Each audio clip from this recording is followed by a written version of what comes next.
যেমনটি বলছিলাম, টানা বৃষ্টিতে কুমিল্লা নগরীতে দেখা দিয়েছে জলাবদ্ধতা। এ নিয়ে বিস্তারিত জানবো সহকর্মী মাহফুজ নান্টুর কাছ থেকে। নান্টু, এখনও কি জলাবদ্ধতা রয়েছে, আর নগরবাসীর দুর্ভোগের চিত্র সম্পর্কে জানান।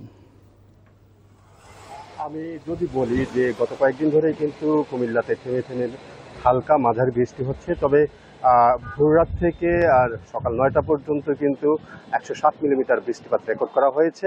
এবং আবহাওয়া অধিদপ্তর যেটা জানিয়েছে যে গত 24 ঘন্টায় কিন্তু কুমিল্লা জেলায় 138.2 মিলিমিটার বৃষ্টিপাত তারা রেকর্ড করেছেন। এবং এই ভারী বৃষ্টিপাতে কিন্তু কুমিল্লা নগরীর যে প্রধান সড়ক এবং যে বাসাবাড়ি সেগুলোতে কিন্তু পানি প্রবেশ করেছে। এবং এই জলাবদ্ধতার কারণে কিন্তু সকালে যারা এসএসসি পরীক্ষার্থী ছিলেন তারা কিন্তু কাক ভেজা হয়ে কেউ কেউ কিন্তু জামা কাপড় ভিজিয়ে তাদের কেন্দ্রে প্রবেশ করেছেন। আমরা কয়েকটি কেন্দ্রে ঘুরে দেখেছি, সেখানে কেউ কেউ কিন্তু বিভিন্নভাবে তাদের কেন্দ্রে প্রবেশ করেছেন। এবং বাসাবাড়িগুলো খবর নিয়েছি, সেখানেও দেখেছি যে খাট সমান পানি হয়েছে, কোথাও হাঁটু সমান পানি। এবং এই জলাবদ্ধতা কিন্তু দীর্ঘদিনেরই, যখনই কুমিল্লায় বৃষ্টি হয় তখনই কিন্তু আসলে প্রধান সড়কগুলোতে পানি জমে চলাচল অনুপযোগী হয়ে পড়ে।